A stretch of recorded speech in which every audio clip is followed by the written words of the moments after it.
Welcome to Diverse Drive.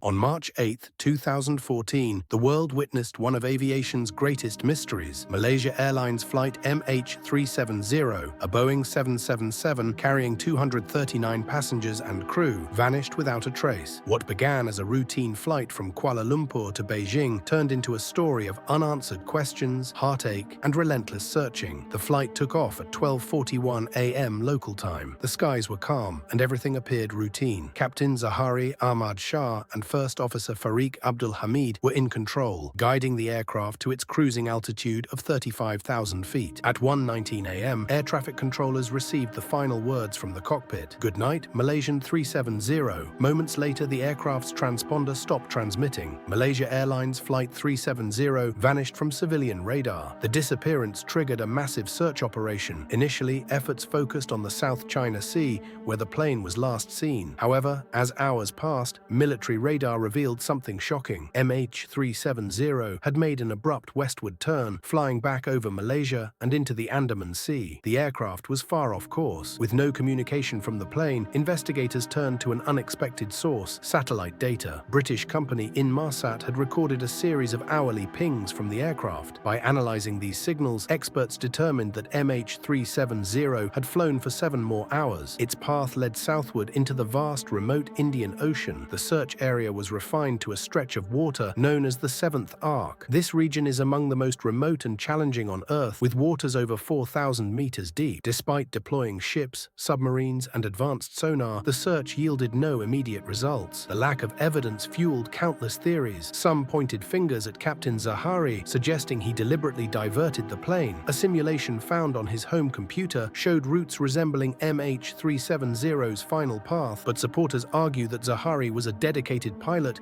with no motive for such an act. Others speculated about hijacking or mechanical failure. Could someone have taken over the plane? Or did a catastrophic event like a fire or decompression incapacitate the crew, leaving the plane to fly on autopilot? Each theory raised more questions than answers. Others speculated about hijacking or mechanical failure. Could someone have taken over the plane? Or did a catastrophic event like a fire or decompression incapacitate the crew, leaving the plane to fly on autopilot? Each theory raised more questions than answers.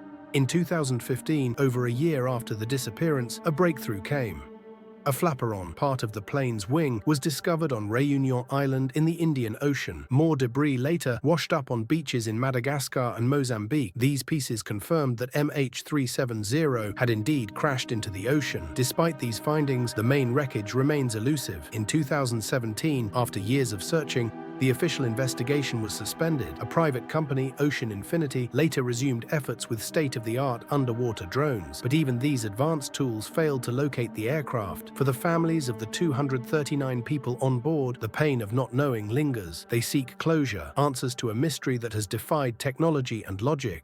MH370's disappearance is a stark reminder of the vastness of our world and the limits of our understanding. Today, the story of MH370 remains unresolved, but with every passing year, the hope persists that one day the ocean will reveal its secrets and the world will finally know what happened to Malaysian Airlines Flight 370. Thank you for watching. Subscribe for more stories from history and technology.